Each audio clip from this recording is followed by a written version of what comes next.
Hello friends, today we are going to discuss the topic stages of development. So there are total 5 types of stages of development. So the first stage is prenatal period. Prenatal period is about the period from of 9 months, that is before birth. The 9 month period is known as prenatal period. यानी जो गर्भ का समय होता है, जब बच्चा माँ की गर्भ में होता है, दैट इज़ 9 मंथ, 9 महीने का जो समय होता है वो प्रीनेटल पीरियड कहलाता है। सेकेंड पीरियड आता है अपना इन्फेंसी पीरियड। इन्फेंसी पीरियड जन्म से 2 साल तक का होता है। इसमें क्या होता है, जो सेंसेस होते हैं वो हमारे टीचर्स की तरह वर्क करते हैं। टीचर्स की तरह वर्क कैसे करते हैं, क्योंकि जो बच्चा है किसी भी चीज़ को महसूस करके अपने सेंसेस से पता लगाता है। जैसे कि वो कोई भी चीज़ ठंडी है या गर्म है ना, उसको जब टच करता है, जब उसको छूता है, तब उसको पता चलता है कि ये चीज़ ठंडी है या गर्म है। उसको उस पर्टिकुलर चीज़ की नॉलेज नहीं होती है कि वो चीज़ ठंडी है या गर्म है। जैसे फॉर एग्ज़ाम्पल, अगर अपन बच्चे को कोई बर्फ़ देते हैं, ठीक है ना, बर्फ़ को टच करने का कहता है, तो जैसे ही वो बर्फ़ को छुएगा तो उसको वो चीज़ ठंडी लगेगी, है ना। तो वो उसके सेंसेस है एज ए टीचर की तरह काम करते हैं।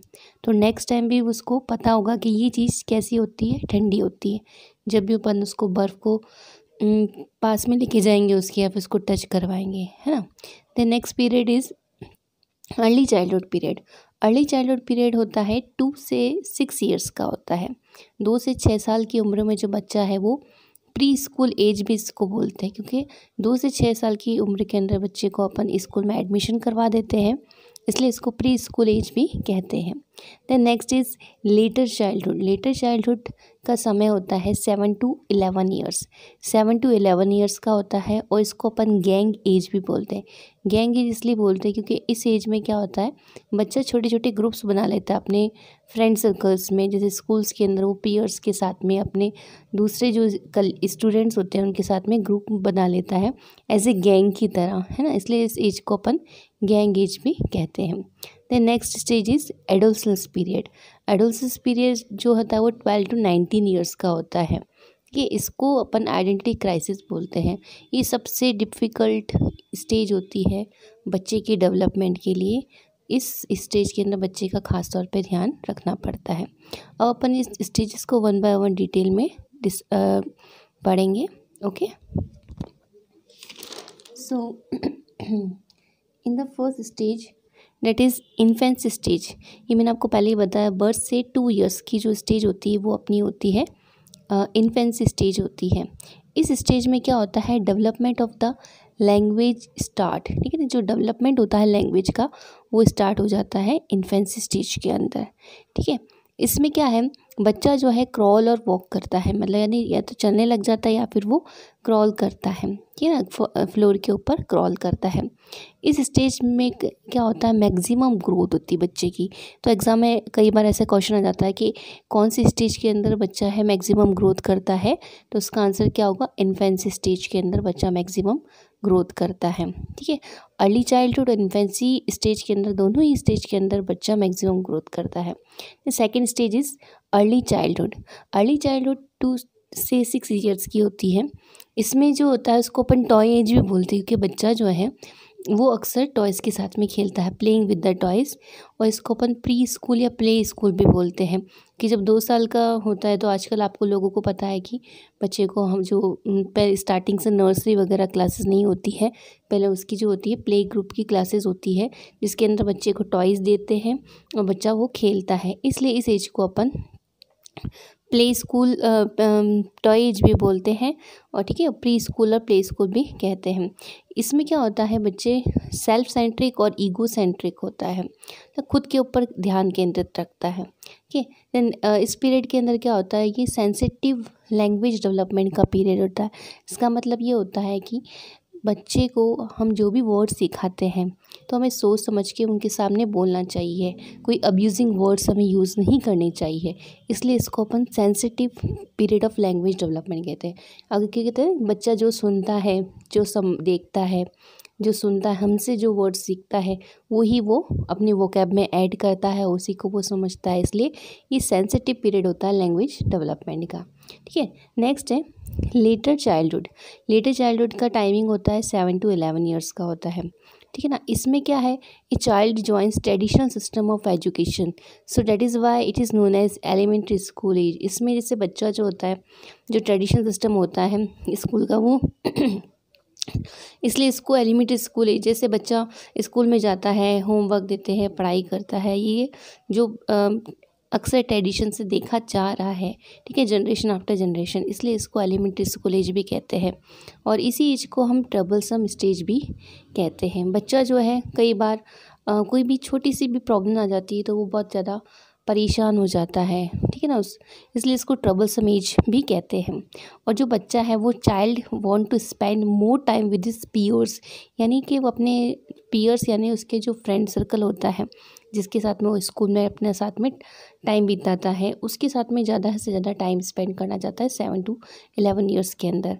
और इस स्टेज की इम्पोर्टेंस ये होती है कि इसमें क्या होता है, बच्चा मैक्सिमम अपनी क्रिएटिविटी शोज़ करता है। क्रिएटिविटी बिगिंस और innovative ideas arises in his mind, ठीक है ना, उसकी माइंड में जो है इनोवेटिव और क्रिएटिविटी इस एज के अंदर आते हैं। तो 7 से 11 ईयर्स बहुत इंपॉर्टेंट टाइम होता है बच्चे के लिए, ठीक है ना। इसमें क्या होता है, इस एज में ये देखा गया है कि इस एज में experience influence the child through out his life, कि बच्चा जो भी इन्फ्लुएंस होता है इस एज के अंदर, दैट इज़ 7 to 11 ईयर्स के अंदर, जो भी अपनी लाइफ में एक्सपीरियंस करता है उसका इफ़ेक्ट उसकी थ्रू आउट हिज लाइफ, उसका इफ़ेक्ट उसकी ज़िंदगी भर में रहता है। इसलिए कहते हैं इस एज के अंदर बच्चे पे बहुत अच्छे से हमें ध्यान देना चाहिए, उसको फोकस करना चाहिए, क्योंकि उसका आफ्टर इफ़ेक्ट उसकी लाइफ पे पड़ता है, ठीक है। देन लास्ट स्टेज जो है हमारी, वो है अपनी एडोलसेंस और प्यूबर्टी भी बोलते हैं इसको, ठीक है ना। अडल्टहुड जो स्टेज होती है हमें, दैट इज़ 12 to 19 ईयर्स की जो स्टेज होती है वो एडोलेंस पीरियड होता है। इस पीरियड को अपन period of stress and storm भी कहते हैं। और ये किसने कहा था, स्टैनली हॉल ने कहा था। अक्सर ऐसा क्वेश्चन पूछा जाता है कि a period of stress and storm was coined by the scientist, his name is Stanley hall. Okay, इस स्टेज को इसलिए कहते हैं क्योंकि इस स्टेज में बच्चा जो है बहुत क्रिटिकल एज स्टेज का होता है। कहते हैं ना, हम एडोलसेंस हो जाते हैं या फिर बड़े हो जाते हैं तो हमें बच्चे का खास ध्यान रखना पड़ता है, क्योंकि अगर वो गलत लाइन में चला जाता है तो आगे बहुत जाके प्रॉब्लम आती है। इसलिए स्टेज के अंदर बच्चे का खास ध्यान रखना चाहिए। उसको कई बार समझ में नहीं आता है कि उसके लिए अच्छा क्या है, बुरा क्या है। अगर मान लो फॉर एग्ज़ाम्पल, अगर उसने किसी ऐसे फ्रेंड सर्कल से दोस्ती कर ली जिसमें उनकी हैबिट्स अच्छी नहीं है, आदत अच्छी नहीं है, तो इन फ्यूचर वो अपने बच्चे को भी वो इफ़ेक्ट करती है, ठीक है ना। इसलिए इस स्टेज को स्टेज ऑफ आइडेंटिटी क्राइसिस भी कहा गया है। इसमें क्या होता है, adolescents face many social, biological और पर्सनल चेंज।